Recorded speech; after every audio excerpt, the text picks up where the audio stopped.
on this episode of The Hinckley Report. Political party leaders shore up support as the debate over election security heats up. A contentious initiative fails to hit the signature threshold for November's ballot, and candidates start to make their case as primary election season begins. Funding for The Hinckley Report is made possible in part by the Cleone Peterson Eccles Endowment Fund and by donations to PBS Utah from viewers like you. Thank you.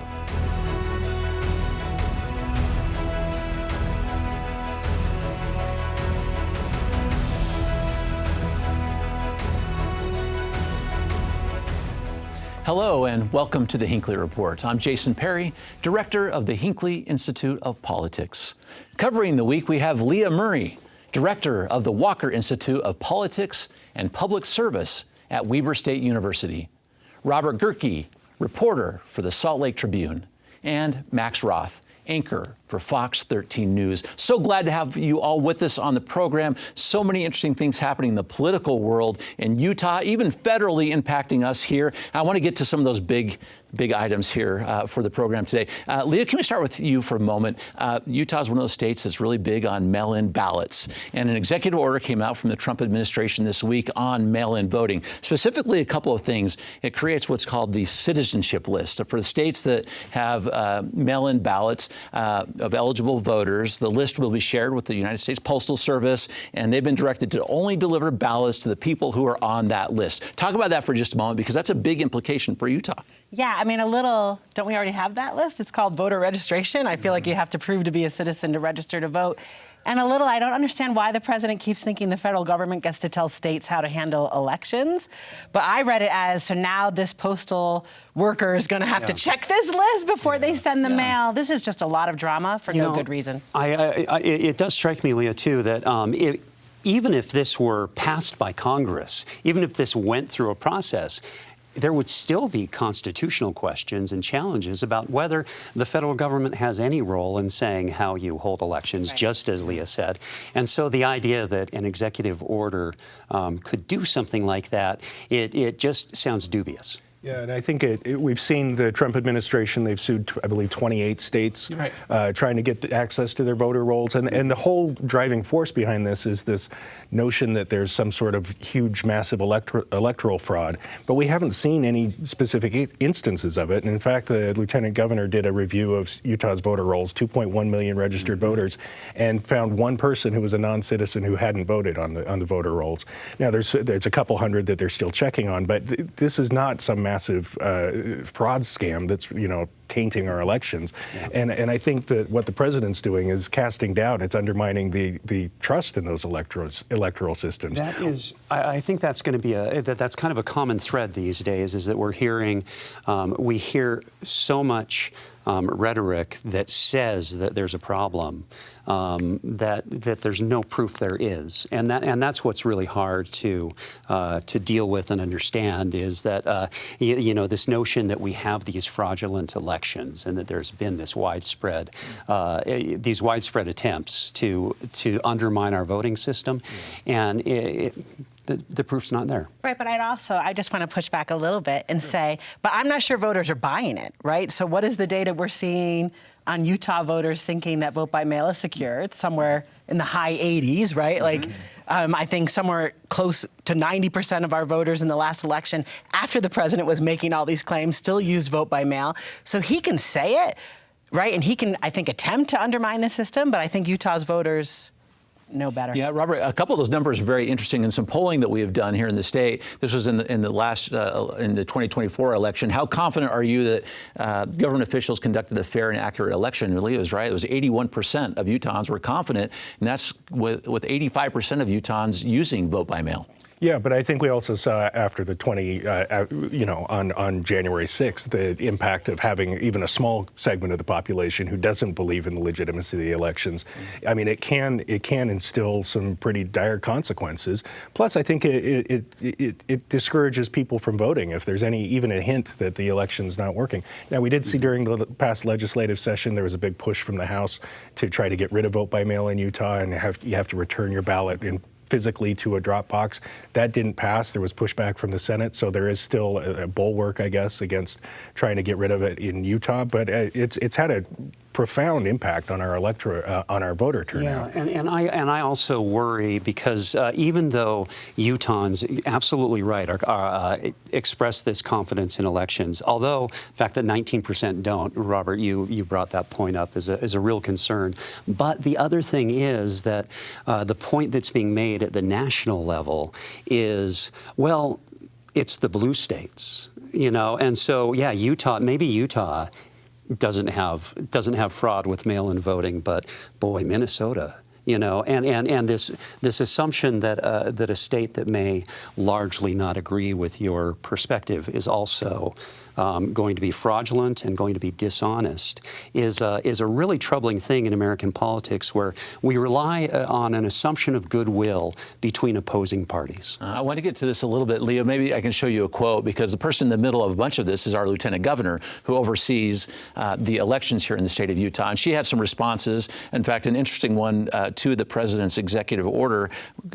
Given these things are within her preview, I want to read that quote to you and then give us some thoughts about where she is on this particular issue. This is to President Trump. The quote says, POV, when the latest executive order reminds you of that time when you were a senior in high school and you performed in a one-act play called Jack or Submission, or The Submission, by absurdist playwright Eugene Ionesco.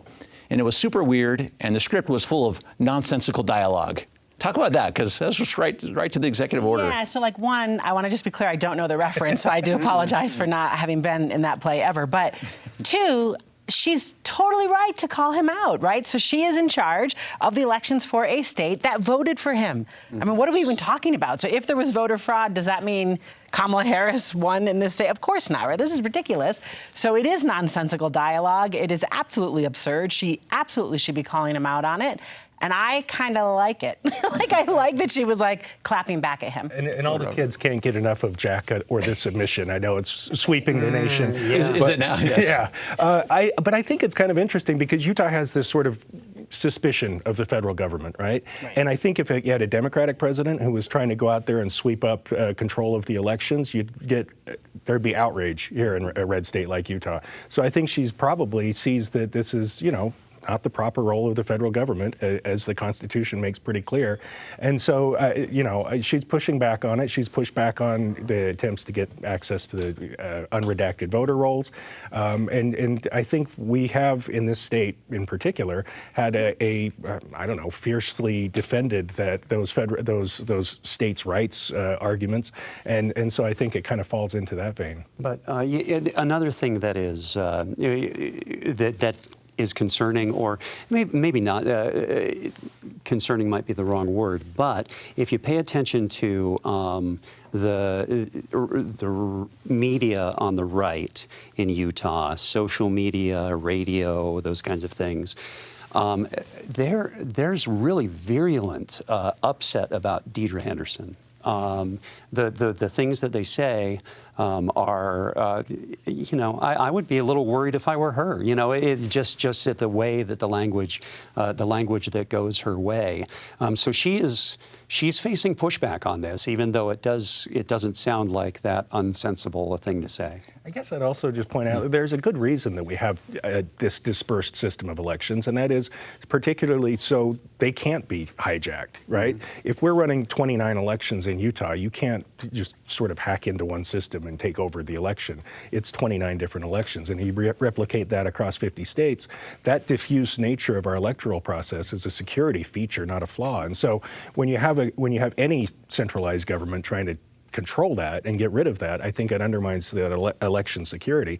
Plus, again, I don't think that Republicans would be a big fan if the administration turns over and we have a Democratic control of government. I don't think the Republicans in Utah are going to be supportive of centralized electoral processes. Yeah, and the answer is if anyone's angry with her, they're wrong, right? The whole country's built on checks and balances, not just in the election sphere, but across the board. Every single state leader should be clapping back against any federal encroachment of their prerogatives. She's totally right. Yeah, I mean, Vladimir Putin wins 99% of the vote each time he's up.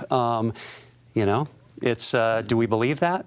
Well, Well, this is all going to kind of shape up as we get into the election cycle. We get to see what kind of impact it has on participation in particular. I want to get to a couple items because who will be participating in the primaries? We just hit a very important date here in the state of Utah. April 1 is the deadline to affiliate. In the state of Utah. This was a law that was passed in 2021. Within 3 months of the primary, you have to pick your party, and that's what has just happened. And Leah, some very interesting changes have happened when it comes to your affiliation, particularly in Salt Lake County. Right. Well, I think a little bit all of a sudden, like if you watch sports, you only really watch the Super Bowl if it's competitive. So a little bit Congressional District 1 just became competitive. Yeah. So all of the fans of that team are showing up, right? And maybe no longer wearing the jersey of the other team, like they are going to be all in for the Democrats. So we're seeing shifts in registration, right? Strategic Democrats maybe unregistering as Republicans and coming back home. And then also in those caucuses, a ton of people arriving. It's very cool. Robert, go ahead, please. I think Leah's right. I mean, I think the only explanation for people shifting to the Democratic Party is that sort of enthusiasm factor, because you don't have to be a registered Democrat to vote in their primaries. You can be a registered Republican and vote in the Democratic primary. So I think there's sort of the coming home feature is 100% a reflection of, people are excited to be able to vote for in a congressional race where it might matter. And I think it's also a reflection of a national trend as well. There's enthusiasm on the left for getting out to vote because they're more upset about things right now, and less enthusiasm on the right that way nationally. So I think that's also reflected there. But another thing is that both parties are essentially getting what they want. The Republicans don't want people to register as Republicans if they're not Republicans. They want a closed primary, and that's why they do it. And Democrats are thrilled that they have more registrants. Yeah, Robert, talk about that historically too, because we've talked about this before. The phrase you said, these are the party raiders in Utah. You would join a party, maybe it wasn't your own, or Democrats would join the Republicans just to have a say in the candidates. Yeah, well, there's some logic to it, because when we have these elections that aren't competitive in November, between the two parties, it's that primary that actually matters. And so if you want to have a say in who's going to be the governor, who's going to represent, for a long time it was all 4 congressional seats Republican. The only time you can have a say in that is the primary. Your vote in November doesn't necessarily matter as much. So there was some logic to it. We saw a lot of it during the gubernatorial contest that included John Huntsman and Spencer Cox. And so I think we don't know the numbers of people who did it. It obviously was not a huge, massive, it didn't sway the elections necessarily. But if people wanted a voice, that was the way they did it. Now they feel like they can have a voice by being on the team that they support naturally. And so I think that's what is reflected here. Yeah, Leah, it certainly played out with the caucus attendance this year, particularly with the Democratic Party. Yeah, well, the Democrats had a lot of people, right? But I was in a group chat with friends who were at Republican caucuses, and there were like 3 or 4 people at each, so each person's like the delegate and the county delegate and the treasurer. So a little bit, but then I do wonder, and maybe you all tell me if I'm wrong, if I'm gathering signatures on the Republican side, and the last convention they had at state, I think, was 17 hours long. I mean, a little bit maybe.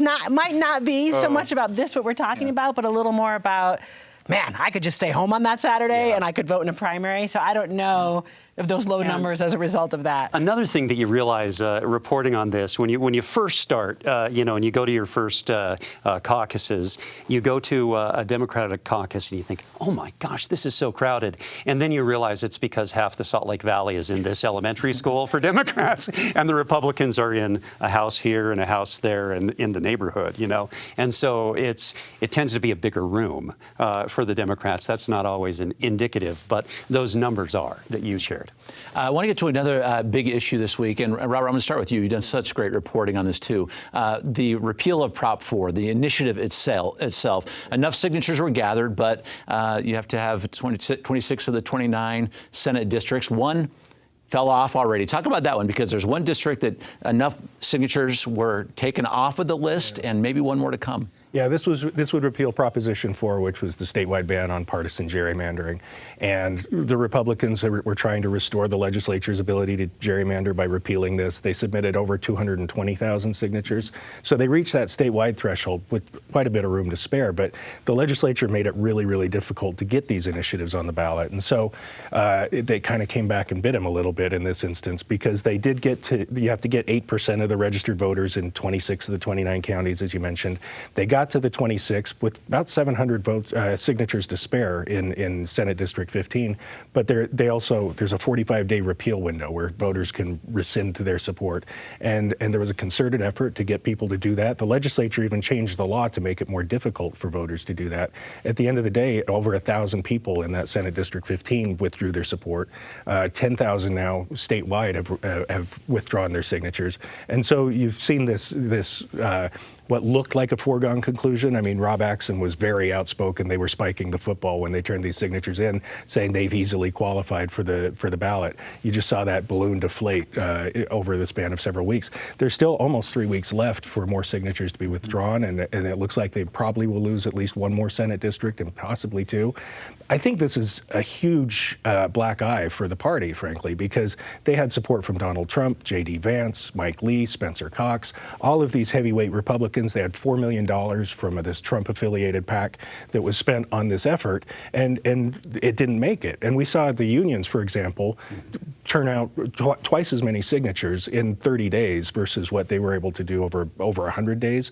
I think it's a real setback for the Republican Party, but it's not over, as we've Yeah, signatures can come off until April 23rd. But I want to get to this point that Robert just made, Max, if we can, because it's interesting, because once you have the signatures, you can start looking at your Senate districts. Yeah. And you can focus your efforts on those. Tell us what you make of this, because this Senate District 15, this is Senator Kathleen Reeby's district, a Democrat. She's going to be running for Congress also, which is interesting. And also Senate District 12 is Karen Kwan, another Democrat. It's just an interesting dynamic, too. This two Senate districts that might be popped off are in the hands of Democrats, because this is interesting how this plays out. Well, yeah, and you wonder if when the law was passed, they intended to give that kind of influence to each Senate district. I mean, when you can only exclude 29 senators and 26, you have to have 26 of their districts. If they realized that they were giving this kind of power to districts that regularly elect Democrats, so yeah, I think that is what came back to bite them. But the other thing, that I see here is that this is, I was talking about the message and rhetoric, and I think we just keep seeing with discussions about propositions, language use that confuses people. And so when I went out reporting on this, I was up at the university talking with people on different sides, and they have such different understandings of what the proposition would do. And so, as you read that quote from Rob Axson about, and he said the media was biased about this. You know, I know where he gets that, but I think where he gets that is we went out and interviewed people, and I would get through half of an interview with people saying that, oh yeah, the petitioner was really helpful and all this kind of stuff, and then halfway through they realized, wait a minute, I signed for that? They didn't understand what they had signed for. I want to get to what happens next, and since we've referenced this quote from Rob Axson, I want to read it because it kind of gives an indication, at least where the Republican Party thinks they're going to go with this particular issue. Let me read it, and then Leah, if you can give us a comment about it, since this is what we've been talking about. Rob Axson said, Utahns spoke loudly in the face of an unprecedented onslaught of biased media coverage, outside influence, and judicial interference. Whether now or in the future, by litigation or initiative, we will repeal Prop 4. This fight is not over, but just beginning. Yeah, I don't think Utahns spoke loudly, so I like the point that Max was just making. The number of stories, anecdotes I heard, right, of people not being aware of what they were signing, of people in a home being like, don't sign that, whatever is at the door. We had people on our campus signing for the petition as well, and my students reporting, I don't really know what they're doing. So I'm not sure where the loud Utah voice is that he's hearing, right? Like, I'm not sure where it was clear that the Prop 4 from 2018 all of a sudden became such a problem for Utah writ large. And I would say there are strong legal arguments on both sides, but on Rob Axon's side there. But it's that escalation in language. You know, when you read that, you realize that he's saying, well, we lost, and so all the people who made us lose must be wrong, and they must be against us. They must be maliciously against us, not just that they're intending to do us wrong, rather than this is politics and we lost this one.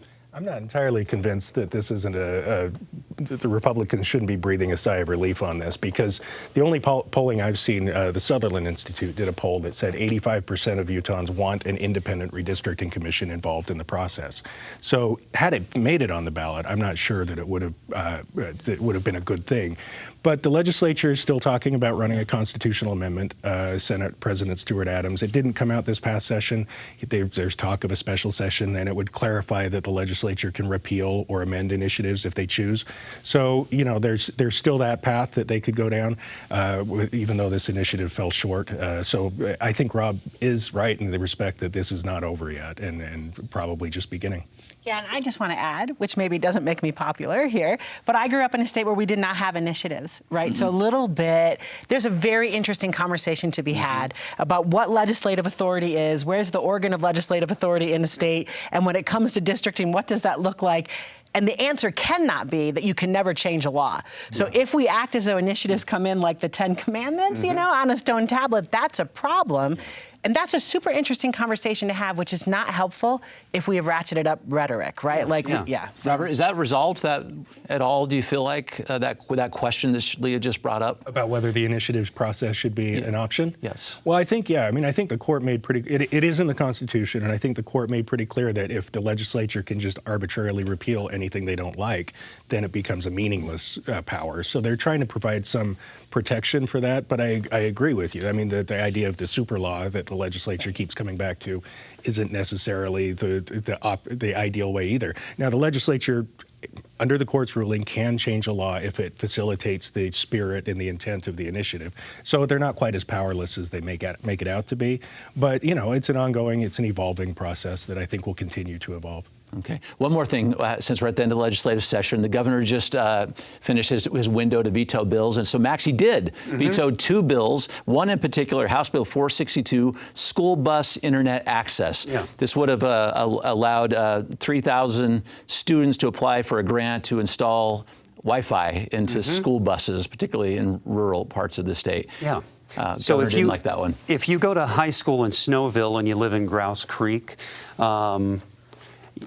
you really need to. It's important that you look at all those same dry weeds on the way. It's a beautiful part of the state. I'm not trying to criticize that. I love Box Elder County, but you know, you're doing this drive for an hour or more every single day, and both ways. So it is interesting that he thinks, screen time's a bad thing there. But, I mean, screen time, I think, is, I'd like kids to have less screen time. He's clearly made that a key issue for him, is reducing screen time. But I kind of agree with Max. This feels like if you're going to be on the bus for an hour a day, you might as well have that ability to do homework, or to, it doesn't mean you're necessarily Snapchatting or whatever, watching Jack and the Submission. But you can make good use of that time, and I think kids are going to be on their phones regardless, even if there isn't internet access. But this is where he's chosen to draw the line, and I guess he had a veto pen he wanted to use this session, so this is the one that got it. Right, and a little I think he's wrong, right? Didn't we pass a law that said we're not going to have screens or cell phones in school? So he won the argument during school time. And basically now what just happened is the digital divide. So I made it the case that the kids who are wealthy enough to have good cell service are going to have phones on the bus, and the kids that don't are going to be sitting there looking at the cows. The Chromebook that they get from school. Yeah, exactly. Yeah. Not fair. I want to do one more bill. Rob, if you walk us through this for just a moment. There's one bill that went into effect without a signature, which is an option for the governor. He can sign, veto, or no signature. This is the Precious Metals Amendments. Second year in a row for Representative Ken Ivory. Precious Metals-backed electronic payment system. Yeah. So this bill passed last year, like you mentioned, and the governor vetoed it last year. They brought it back this year. What it would allow state vendors, if you have a contract with the state, you can get paid in gold, or you actually get paid and it gets transferred into gold. It's not. Nobody expects that this is going to become the way that we transact all official government business, but it's an effort that they're trying to add some legitimacy to transacting in gold by getting the state on board with it. The governor he obviously didn't like the bill last year. It came back. They passed it again overwhelmingly. He didn't like it this year, he said, but the legislature, he said, seems intent on getting this in place, and so he let it become law without his signature, which he can do, sort of an expression of his distaste for it. It was interesting watching this one this year, though, because there were a couple key people, including one of the big vendors that would provide this service, who supported it last year. This year, they came in and opposed it. It failed. It came back. It failed. It came back, and it was kind of a circuitous path it took to getting into law. Mm-hmm. I just imagine the Bugs Bunny cartoon with the big, the dollar sign on the bag full of gold that you're taking in. We've got 20 more seconds on this one. Your take on this, Leah? Oh, I don't know. I'm just like, so if the answer is the money is on the phone, like it's an app then what is the difference? Well, it seems like that's how it's going to work, right? right? Right. So it's as real as crypto. But the state also has about $600 million, I believe, in gold. It's sitting in a vault somewhere. Maybe it's $60 million. I think I've seen a picture of that. But yeah, we've been building this storehouse of gold, and the state really likes that, and they like their hard money. Okay, thank you so much for your insights on these very important issues, and thank you for watching the Hinckley Report. This show is also available as a podcast. Thank you for being with us. We'll see you next week. Funding for the Hinckley Report is made possible in part by the Cleone Peterson Eccles Endowment Fund and by donations to PBS Utah from viewers like you. Thank you.